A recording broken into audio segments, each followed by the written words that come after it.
everyone, it's Amy, the Gables Stitcher, back with a small stitching update and a small update about StitchCon.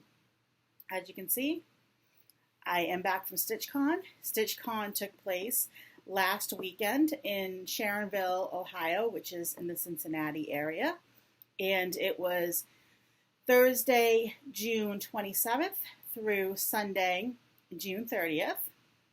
Today is July 3rd of 2019. So I wanted to give an update while it was relatively fresh in my mind and after I've kind of gotten back to a little bit of the regular groove of life. I had a great time at StitchCon. I'm not going to give a very detailed blow by blow of StitchCon. There are already several really good updates of StitchCon on YouTube, and I will link a few of them below. I will share a little bit about StitchCon and insert my pictures and videos of StitchCon as I'm talking. I arrived in Cincinnati on Thursday afternoon. StitchCon did start Thursday morning, well, Thursday about noon, but I was unable to get there until about 5 o'clock on Thursday, which is fine. And went to the convention area. Stitcher, very nice Stitcher, gave 3 of us a ride from the airport to the convention center. And I went into the convention center to sign in and was greeted by a nice, "Hi, Amy," by Miss Stephanie of Just Keep Stitching. She saw me coming and knew exactly who I was, which was really, that was the theme of StitchCon, is everybody knew your name, and even though you were among 400 people who you had not met before, you felt like you were with family. So it was really a nice weekend. So we received a swag bag, StitchCon swag bag, which I'm very excited about, and there was some goodies inside.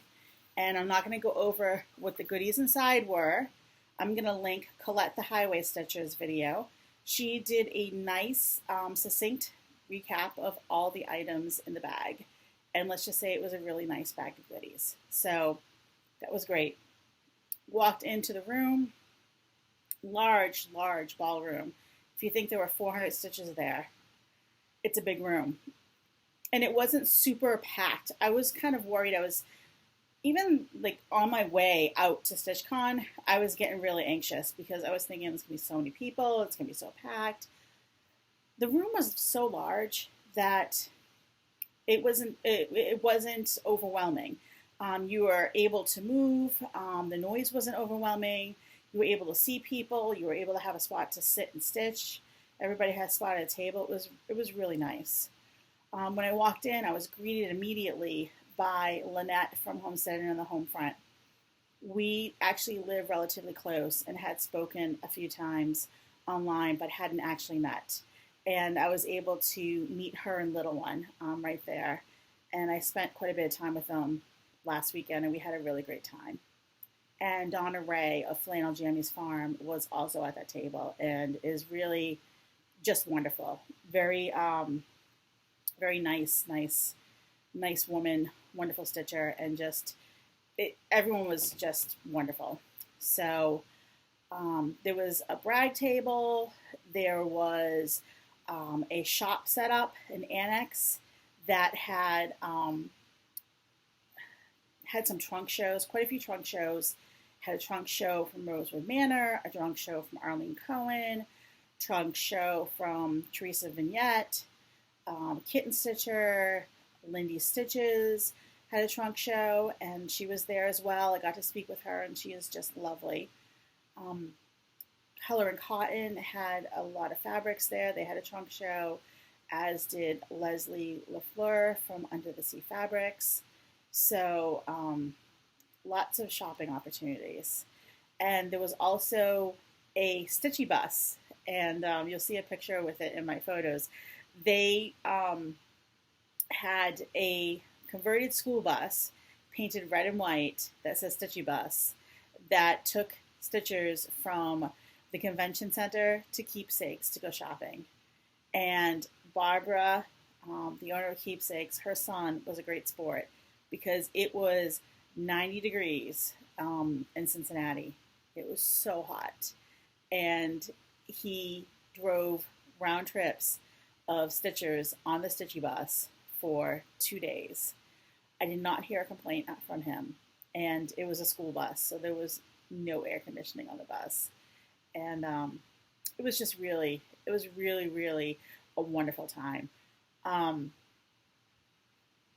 have nothing but good to say about it. My only negative thing I can say is that it was too short. I needed to leave Sunday at about 11 a.m. StitchCon was too short, and it is a full year until StitchCon happens again. So I am quite sad about that because it went by so fast. I did no stitching. When I show you my progress, I will point out to you what I did stitching while I was at StitchCon. And pretty much everybody had the same feeling. I was asking people how many whips they brought, and I think the average number of whips that people brought was 5. So if you figure there were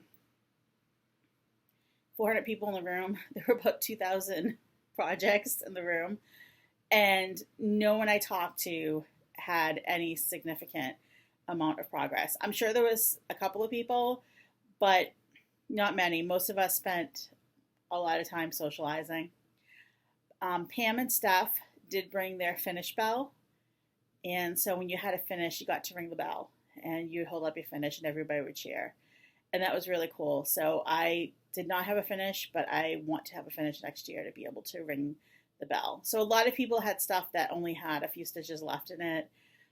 They would stitch it up and ring the bell, and it was really a great experience. I spoke to so many Flosstubers and chatted with them, and it was really, really nice. And I talked to a lot of stitchers who are not Flosstubers, and it was just as nice getting to know them as it was the Flosstubers. So I spoke to, as far as Flosstubers that I spoke to and got to know a little bit, like I said, Lynette and Little One, Donna Ray from Flannel Jammies Farm, Dina Half Stitch Cross Stitch is a sweetheart, and I really enjoyed talking to her, as well as Marlene from Stitching by the Lake, Brenda Handwork Maniac. It was great speaking with her. I spoke with her a few times. We were back to back in the convention hall, and I had commented on a few of her videos, and it was nice talking to her. Colette the Highway Stitcher, who is also from Utah, where Brenda is from.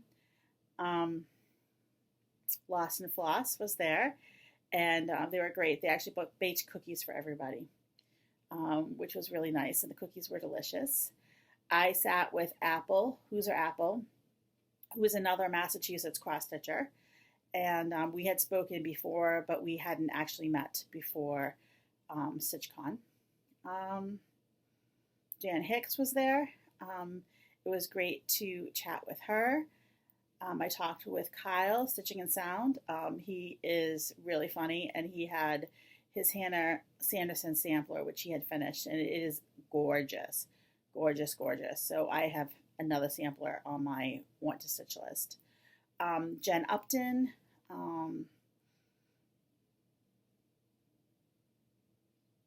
Can't think of anybody else. I can't think of the names of anybody else. I spoke to a lot of people, got pictures of some of the people. Abby Topknot. And you will have seen my pictures, so you don't see my mug while I'm talking. The brag table was amazing. Amazing. Huge, and really like the best brag table I've ever seen at any stitching event. I felt not worthy of most of the stitches there. And the smalls exchanges, I did not participate this time. I would like to participate next time. Smalls exchange, once again, tons of smalls and just beautiful, beautiful stuff. So that was StitchCon. Oh, there were raffles. There were door prizes, and there were some charity raffles. And all the contributors, all the organizers of StitchCon kind of put a basket together of their favorite things for the door prizes. And Stephanie used a random number generator. And I was not expecting to win a basket because I never win. And there's 400 people there. Well, it came down to the last basket, which was Steph's basket. And she called my name. So I won Miss Stephanie's basket. And I was all excited because it was a great basket and I love Steph. And it was really nice to get some of her favorite things. So let me show you a picture. I'll show you what was in that basket. So Keepsakes has a cat named 310. And there are some 310 accessories, including a ruler, black ruler, which I was very happy to have. Stephanie put in a chart clip, which she uses on her Q-snap to hold her chart. So I am very excited to try that. Lots of crinkling because I didn't take anything out of the packages. She said the basket was kind of her stitchy journey over the last 2 years. So there were 6 Lizzie Kate snowman charts. And they are smalls, but you can also do them together. I think I might do them together into a little scene. And I said this is perfect because I decorate a lot in the winter with snowmen because being in Massachusetts, I can realistically keep them up from November until April 1st. So I have quite a snowman collection, and I hope to stitch this very soon to add to that. There was a Lindy Stitches chart in the basket. Change in latitude would change my attitude. How cute is that? Spring Fling. Is that by Brenda Gervais? I have been wanting, it's by With That Needle and Thread. So yes, it is a Brenda Gervais. I have been wanting to stitch this since it came out, and it's one of those charts that I just have never picked up. So it is really, really cute, and I'm looking forward to stitching it. And I think Steph even put floss in there, which was really nice of her. 2 Blackbird designs from the Garden Club series, and we know how much I love Blackbird. And a Palm Street sampler, Olga, the cat. So thank you very much, Stephanie. I'm so excited I won your basket. She said it was going back to Massachusetts where it belongs. So that was kind of nice to be able to bring it back to New England. So that was StitchCon. Oh, there was also a package of cat counting pins in there. And I gave that to the little one, who is so sweet. And she loves cats. So I wanted to give her something. So, let me go over the rest of the stuff I bought at StitchCon, and then I will show you my stitching progress, which is minimal since the last time I was on video. And that will be this video. And I'll be able to put everything away. It's been hanging out for 3 days. So, let me see. I did 1 trip to StitchCon on the Stitchy Bus, and I did 2 trips into the Annex. The only thing I think I would have changed is I would have gone back to Keepsakes the second day, so I could look and not be so overwhelmed. Like the first time you go in, there are so many models in there. It's hard to really look through the things that are there. So I would have liked to have a little more time there where I wasn't overwhelmed. That being said, it was probably good I only went once because I would have bought a lot more if I went the second time. So at Keepsakes, I got, this is an old chart, but it's one I've been meaning to pick up. Lavender and Lace, the Mother's Tree, and I want to stitch that. I picked up Lindy Stitch's new chart. This chart, A Stitch for Sweet Freedom, is one of those charts that gives me all the feels. There were 2 charts this year that really hit all those spots for me, and just it gives me all the feels, just gives me almost chills to look at, and this was one of them. So I did not buy the floss for it because Keepsakes was out of almost all the overdyes. So I am not the only one who picked up this chart this weekend. An older, not forgotten farm that I would like, had once again wanted to stitch for a long time. It's Salem Village. So once again, we know how I feel about Salem. And like many of these charts, the picture really does not do it justice. So it's an older chart. It's from 2011, but I think it's still available. Mirabilia Summer Queen. You're thinking, Amy, I've never seen you stitch in Mirabilia, and you would be right. However, I would like to stitch, the grand plan. I would like to stitch the Seasonal Queens, and this was the only queen I was missing. And I saw it, so I figured I should pick it up. So now I have all the queens. I haven't stitched one, but I would like to. Okay, I picked up a couple of Blackbird designs. I picked up Les Poulets French Pincushion. Someone at StitchCon mentioned that this is like the smallest thing they've ever seen me buy or attempt to make, because I like big projects, and that is true, but I do like this.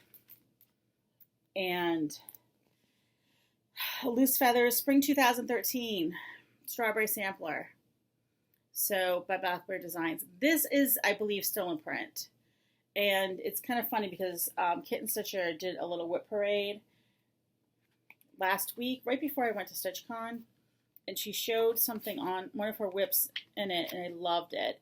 It's the sampler at the bottom, the strawberry sampler, and I've got a picture of it here. And I just fell in love with that, and I was like, oh, 2013, I'm never going to find it. But they had it at Keepsakes, so into my hot little hands it went. And that's what I got at Keepsakes. Then in the annex, I got one color of cotton. So it's funny because, let's see what color it shows up here. In the convention center and in the annex, I could have sworn it was gray. I'm like, oh, this is a really nice variegated gray. I don't have many variegated grays, and I have not stitched with color and cotton, so I wanted to buy 1 or 2 skeins of floss. This isn't gray. I got home. It is purple. It is definitely purple, which is fine because I love purple. But it's amazing how different light will make you see colors differently, because there it was definitely gray. Arlene had The Death of Susanna Jane, and I believe you can only get this through Arlene or McKenna at her shop, 1884 Stitchery. So I wanted to pick that one up. And then the other piece that gives me, the other piece that gives me the feels from Market this year is Savior's Praise by Kitten Stitcher, Shakespeare's Peddler, Teresa Vignette. And I have not picked it up because I was going to order it from Teresa, and she had a trunk show there, so I did buy it from her trunk show. And this is just, it's one of those pieces, once again, that ticks all those boxes for me. It's just beautiful, the motifs, the sentiment of it, I really love it. And I was looking at it and debating, and I was standing there, and Lynette from Homestead and the Homefront was there, as was Donna Ray. And they both have it, and they said, Amy, you need to get it so the 3 of us can do a sal. Of course I'm going to do a sal with them. So I bought it, and Donna Ray and Lynette and I are going to do a sal.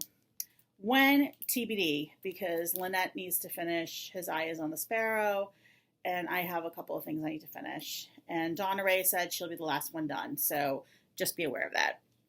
I said, not a problem. So no plans have been made, but we decided that we're going to sal it together.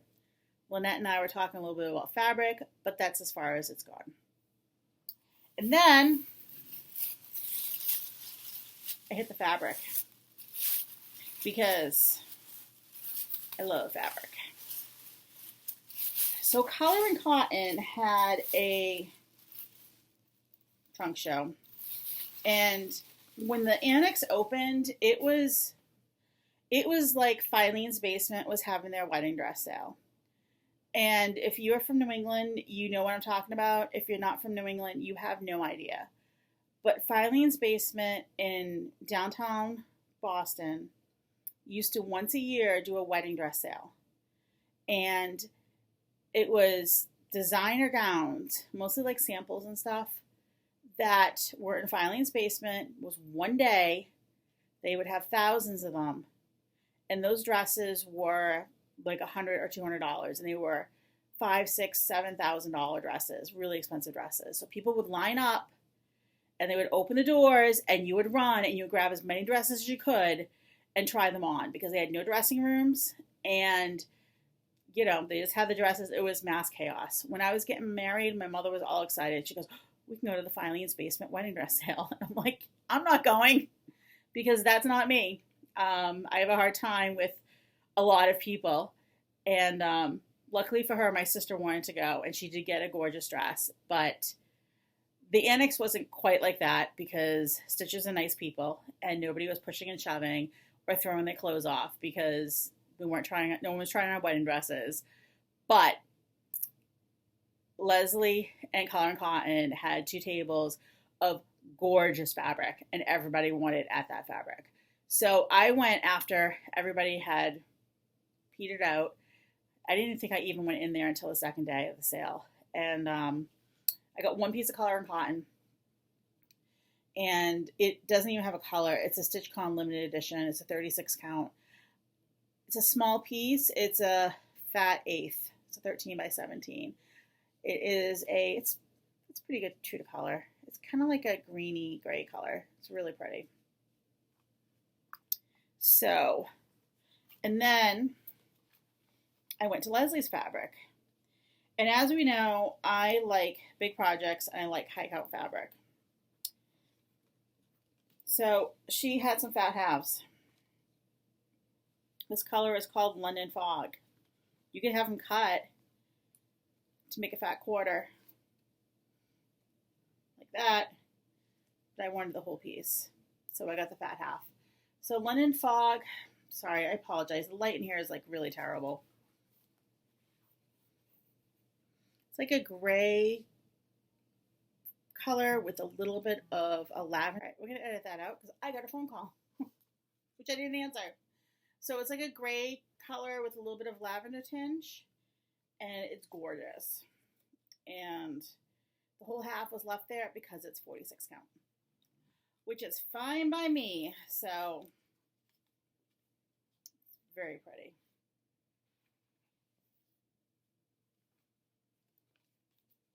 Okay. And then my second piece of fabric, I was thinking I'm only going to get one.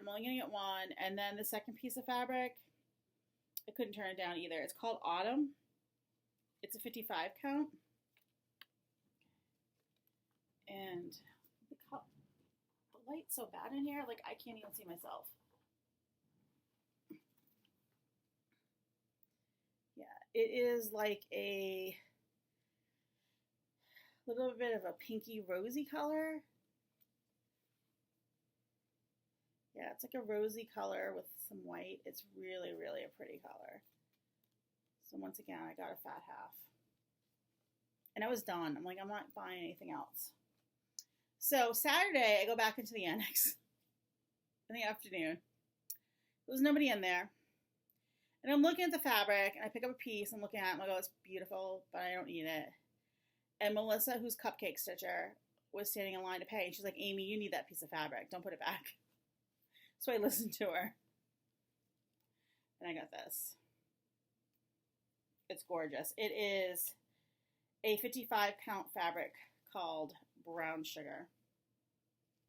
And it's really, it's like a beautiful, like,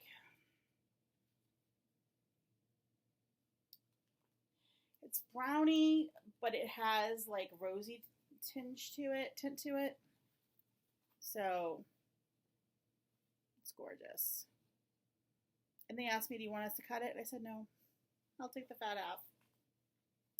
So I was wishing I got a fat quarter of the color and cotton the first day, but seeing I got 3 fat halves, I don't need any more fabric. So, and let me see. Oh, the last thing I got, which wasn't anything I bought, it was a gift to the other Flosstubers that I spoke quite a bit with and really hit it off with was Melissa Cupcake Stitcher. And I got to taste one of her cupcakes, which was so good. It was probably the best cupcake I've ever had in my entire life. It was a chocolate cupcake with chocolate chip cookie dough in it. Like, amazing. But Melissa is a physical therapist. I'm a physical therapist. And I don't know any other stitcher who's a physical therapist. So it was nice to chat with her. And Jen Lee of 24 Hours of Cross Stitch fame was there as well with her mother, Cindy. And we chatted a bit. Jen and I have a very similar stash. Actually, Jen, Abby Bella Stitch, and myself, if you put the 3 of us together, we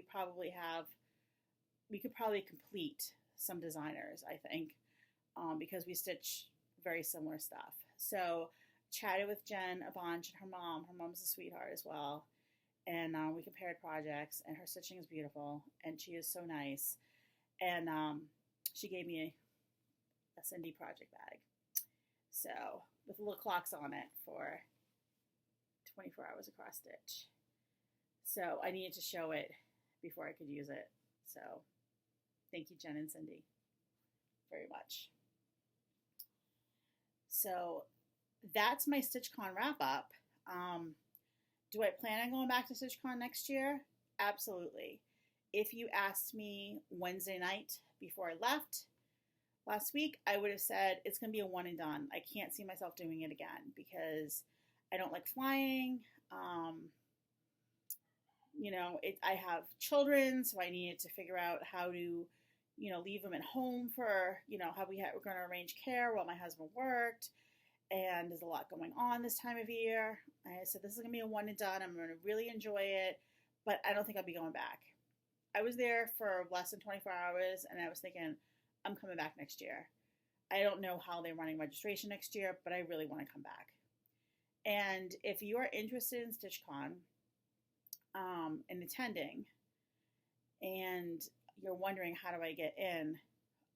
I think Stephanie's going to open up the wait list again soon. Right now the wait list was closed for this, and how it's going to work is that the people who went this year and last year, I think, have first dibs about if they want to go next year, and then it goes to the wait list and they start taking people off the wait list. And don't think there's no reason to get on the wait list, because I'm never going to get to go to StitchCon. Just put yourself on the wait list, because a lot of people from the wait list went to StitchCon this year. I was on the wait list. People are coming off the wait list into April. So life happens. I would love to go next year. I plan on paying for it. I'll put my deposit down, but who knows? It's 360 days away. So if you are interested, when the wait list opens, put your name on it, and I would definitely think about doing it, because if you're interested in going to a cross-stitch event with people who love to stitch and interested in meeting some Flosstubers and just other stitchers, forget about if they're Flosstubers or not, just other stitchers, it's a great event. So they really did a good job putting it on. So at StitchCon, I will link a few people below who did really nice wrap-ups of it too. And just thinking, one thing, because I don't want to put this picture in, I didn't mention it, all the stitchers from Massachusetts, we went out for Skyline one day. So it was really nice to connect with the stitchers from our state. And one thing they did at StitchCon that was really nice is they put up pieces of paper with every state on it where you could write your contact information. And that way, if there was another stitcher there, they could find you and you could connect. Because let's face it, there are 400 people in the room. I did not talk to all 400 people. There was no possible way. So, but if you knew that somebody was from a state, it's a nice way to try to connect with them. So there were 46 states represented there. So it was really nice. Stitching. So I found out there is not actually any stitching that happens at StitchCon. Just like Tom Hanks says there's no crying in baseball, there's no stitching at StitchCon. So I did very little. I did very little prior to going to StitchCon as well. We had kids finish school. My youngest had a dental emergency. You know, like how crazy could a dental emergency be?